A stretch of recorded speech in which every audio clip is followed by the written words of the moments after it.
Welcome to this evening's lecture. My name is Jan Selby. I'm Director of the Sussex Centre for Conflict and Security Research, which is co-sponsoring tonight's lecture, together with, I should add, the Middle East and North Africa Centre at Sussex.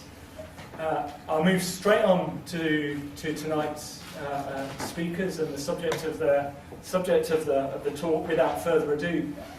It gives me great pleasure to be able to welcome for tonight's lecture Yoav Peled and Horit Herman Peled. Let me tell you a little bit about them both. Yoav was for many years professor at Tel Aviv University. He's now Professor Emeritus at Tel Aviv University. He's actually, though, based at Sussex for this year on a fellowship funded by the Leverhulme Trust. That's the reason tonight's lecture is called a Leverhulme Lecture. Yoav is here, Yoav and Horit are here in the UK for a year, travelling around the country, giving various talks, this one amongst them, and working on a Leverhulme project, a research project funded by the Leverhulme Trust. Yoav's work over many years has focused on issues of citizenship, identity, and especially in relation to Israel. He is co-author with Gershon Shafir of what I personally consider the best book on the political sociology of Israeli society, a book called Being Israeli, The Dynamics of Multiple Citizenship, which I would strongly recommend to you. And co-editor actually, I should say more appropriately, more recently, of Israel-Palestine Alternative Perspectives on Statehood, co-edited with John Ehrenberg. Horit is an interventionist artist and cultural researcher, and also, I should say, activist within the Israeli context.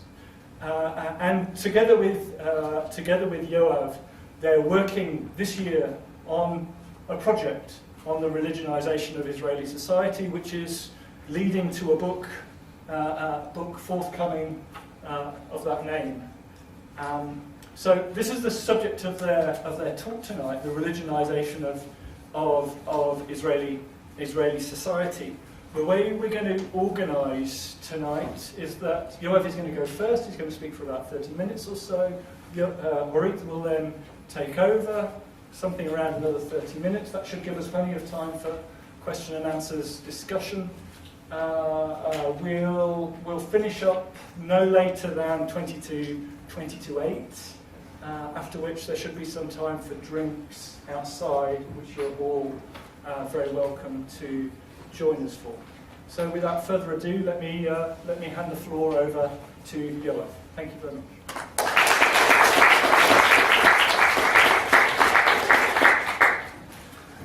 Good evening. Thank you very much, Jan, for this introduction.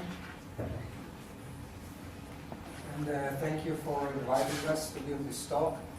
And I want to give a special thanks to Katie Joyce, who worked so hard to organize this event with all the trials and tribulations that surrounded it. And thank you everybody for coming.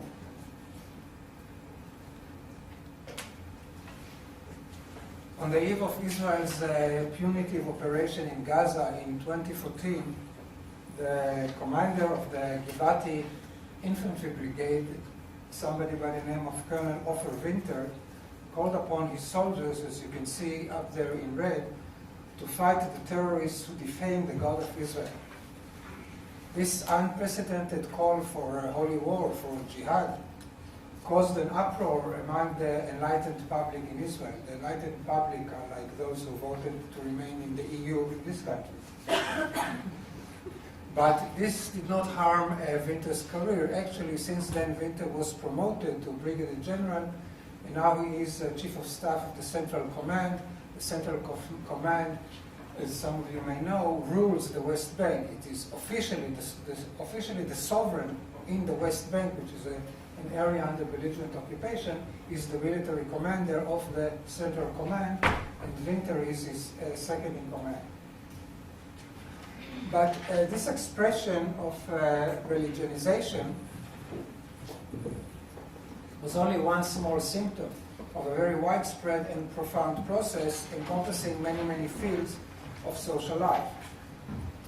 If we look at the military, about 50% of the graduates of the infantry branches of the IDF, the Israel Defense Forces Officers School, are now religious Zionists. Religious Zionists mean that they are either settlers or politically like the settlers, and they are following a policy, a very deliberate policy of putting themselves, well, in this country you would call it enterism, entering the military, not just the military, but the military, in order to assume positions of power within it.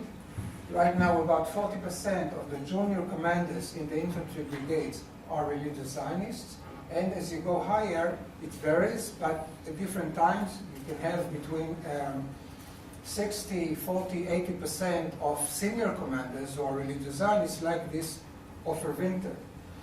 A new phenomenon, which to some extent contradicts this trend, but it's not really clear, is that now religious women, religious Zionist women, also who are exempted from military service, they don't have to do military service, they do military service voluntarily.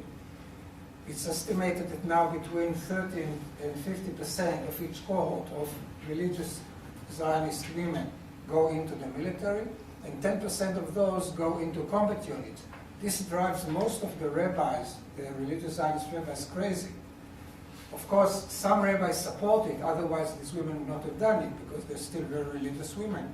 But the majority of rabbis are really raving against it. They're saying, like one famous rabbi said, they enter the military as Jews and they come out as non-Jews, because of, who knows what happens to them in the military in terms of modesty and all of those things.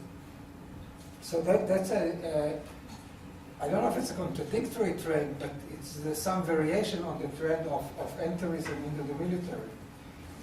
Very similarly, in the mass media, you have in recent years phenomena which never existed before, of religious, even ultra-religious anchor people, correspondents, commentators, and so on. In the educational system, Israel has for Jews two systems. By the way, our topic, I should have mentioned it, our topic is the religionization of the Jewish sector of Israel, of Jewish Israel. There's also a religionization process among the Muslims in Israel, of course, like everywhere in the Middle East, but this is not our topic. So Israel has for Jews two state school systems, secular and religious. The secular is becoming more and more infused with religious content. Currently we have a religious Zionist Minister of Education who is pushing this process very, very aggressively. In the popular culture, you cannot be a popular singer in Israel today if you at least don't say that you're becoming more religious. You wouldn't be invited to sing in weddings, which is the main way they make their livings. In the field of visual arts, you're going to hear from Horit in great detail about the religionization of the field of visual arts. In terms of kashrut, Jewish dietary laws, it's more and more restaurants in Tel Aviv, which is supposedly the secular capital of the country. More and more restaurants are becoming kosher or closing down because the clientele is becoming more religious. This is a phenomenon very widely discussed in the relevant media outlets. So overall, I would say that we're now witnessing religious Zionism becoming culturally hegemonic in Israeli society. The process has not ended yet, but I think it's very clear that the traditional, the old hegemony of the labor Zionist movement is now being replaced by the hegemony of the religious Zionist movement. So the question we are trying to address is, why is this happening? Before I get to this question, I would like to clarify a few terms. We follow Talal Assad and many people who follow him about the definition of religion. Talal Assad says religion, there is no such thing as religion that is applicable everywhere, trans-historically, trans-culturally, and so on.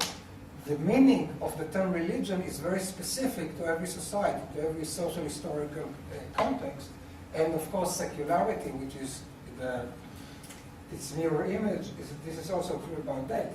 So in each social historical context, religion is defined differently, and Assad says the definition depends on power relations that prevail in the society at a particular time. So what we're saying is that Israeli Judaism, to be differentiated from Judaism everywhere else, is a state religion and a national religion. And these features of Israeli Judaism have very, very important implications for the transformation that the society is now undergoing. Another set of definitions coined by a colleague of mine, Horit, this has to do with the relations between religion and nationalism. And Abulov says there are two types of relations between these two, religion and nationalism. Religion can be either a resource for nationalism, providing nationalism with symbols, myths, stories, etc., etc. And the other kind of relation he calls the chosen people. In the chosen people kind of relation, religion is not a resource for nationalism, religion is the source of nationalism. And this, of course, he means to apply in Israel, and we agree with that. That in Israel, we have the kind of chosen people relation between religion and nationalism. So my presentation will follow this structure. First, I will talk about the fact that Zionism always had a religious basis, a religious subtext or substructure, but it was fairly subdued for many, many years for reasons that I will get into. Then, from 1967 on, religion reemerges in Zionism and in the State of Israel, and then I will try to provide an explanation for that.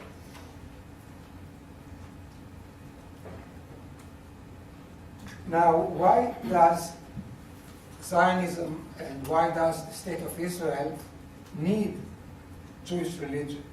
Why couldn't Zionism, that purported to be a secular national movement, why did it have to rely on Jewish religion? There are two obvious reasons. One, if you claim that Jews all over the world are a nation, and Zionism is the first movement ever to claim that, then this nation must have some cultural marker in common. You cannot be a nation without having some cultural marker in common. Now, Jews don't have any cultural marker in common except religion. Jews all over the world, they don't have the same language, they don't have the same history, obviously they don't live in the same territory. So the one thing they have in common is religion. So if you claim Jews are a nation, you cannot disregard the thing that the basis of their being a nation, meaning the religion. And the other reason is, what is the connection of that nation to the land of Israel, to Palestine? The connection is a religious connection. The connection is based on the Bible, and then from then on a whole vast literature, religious literature. All this literature that connects the Jews to that piece of land is all religious.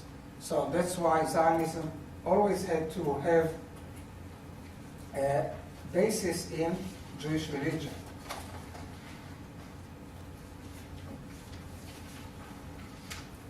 Now here I'm just showing you, and I'm sure you realize that already, a few statistics about the religiosity of Israeli Jews at 2 points in time, 1999 and 2009. And I'm going to show it in two different ways. The first one, this one, is by self-definition, how people define themselves. And if you look at that, you see that between these 2 points in time, the Orthodox grow and the secular decline. And this is by self-definition. Here is not by self-definition, but by what people actually practice, because Judaism is a religion of practice. It's not a religion of faith. In Judaism, you can believe whatever you want. You can believe in Jesus Christ and be a Jew, as long as, well, you have to be born to a Jewish mother, but that's it. But in terms of observing the religion, it's just practices. It's not belief. So that's why the Gutman Research Institute started asking people not only how you define yourself, but what do you actually do. And you can see the difference. And here too you see an increase in those who observe and a decrease in those who don't observe. And here is a summary of these findings. You see that by self-definition in 2009, 54 can be defined as religious or at least as non-secular. In 2009, 84% are religious or non-secular by by what they actually do rather than by how they define themselves.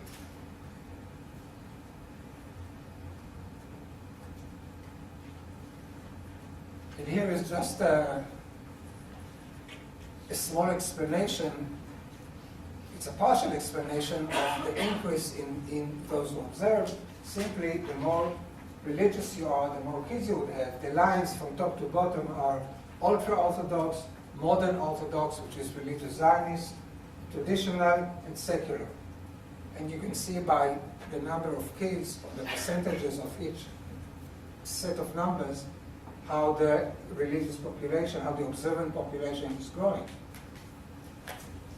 And this aside from the fact that people who used to be secular or traditional are becoming more religious, and I'll talk about it a little later.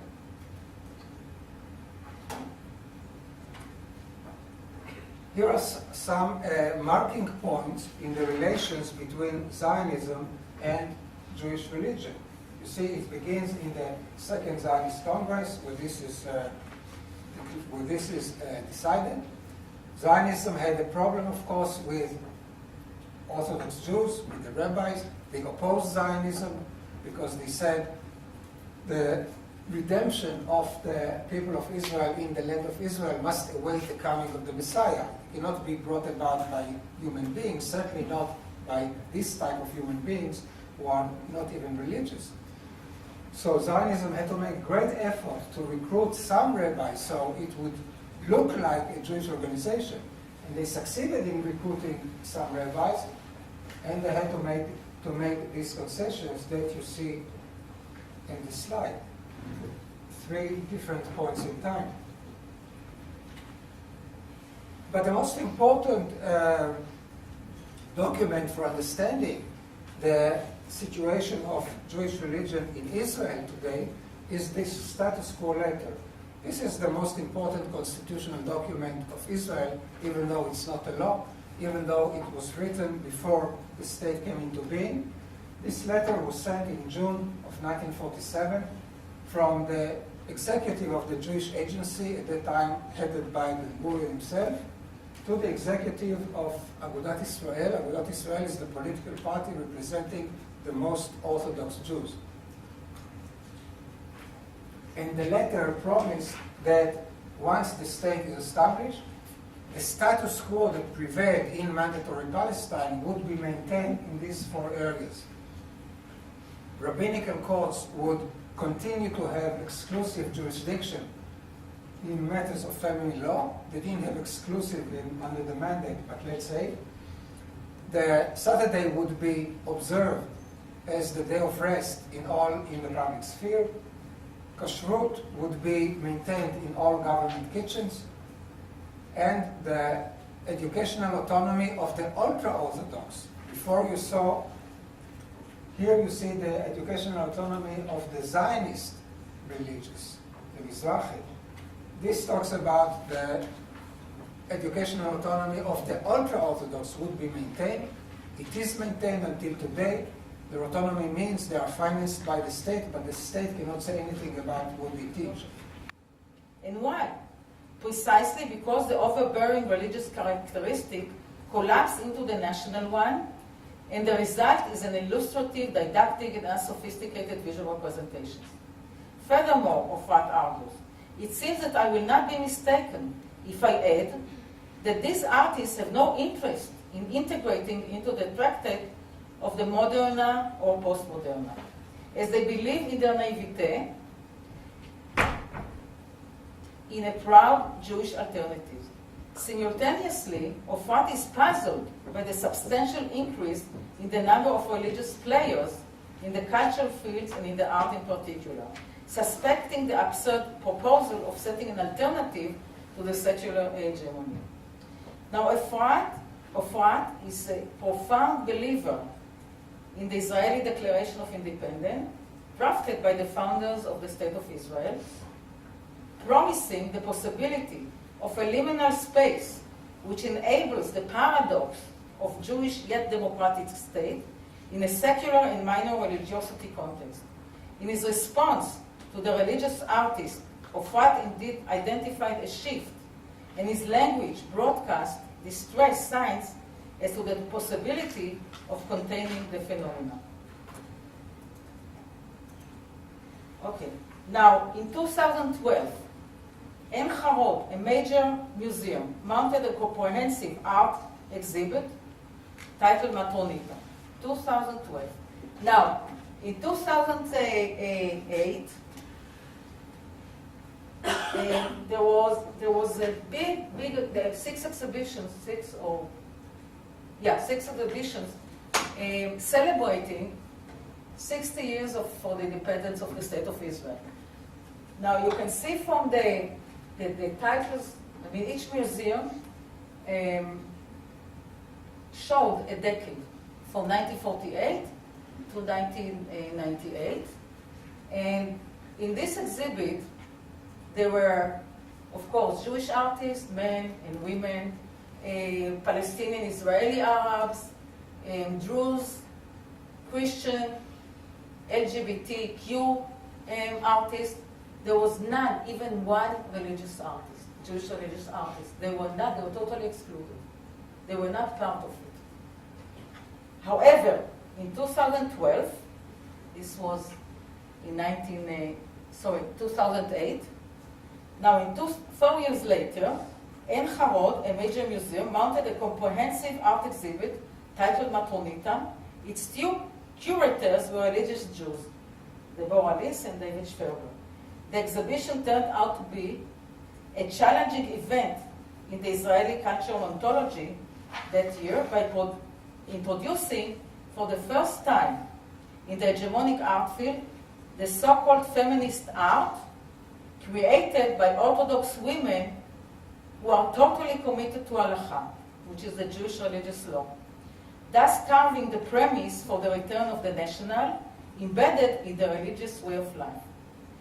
Concurrently with the world feminist art, the works dealt with the humiliating situation and exclusion regarding reigning towards women in the halachic regime and legitimized by male authority. In the diverse variety of works in Matronita, there was no insinuation of the collapse of the overbearing walls of halakha. Only a beam of light directed towards the absurd situations in which women are placed within the existing halachic codex. The work represented a crime against the oppression of male mastery. The visual language they chose was the conventional canonical art practices, utilizing a toolbox comprised of generic contemporary tools expressing the specific content of their livelihood space. And I'll show you some examples now. Now, this is a work by an ultra-Orthodox religious woman by the name of Hannah Goldberg, and it's titled Shulchan Aruch, which is the key book of the halakha which he composed from Xerox pages of text and images from an Orthodox children's book, covered with a certain cloth. The Shulchan Aruch is a halachic legal codex which became the signifier of the work. However, the signified in the text and the visual constructed the real space.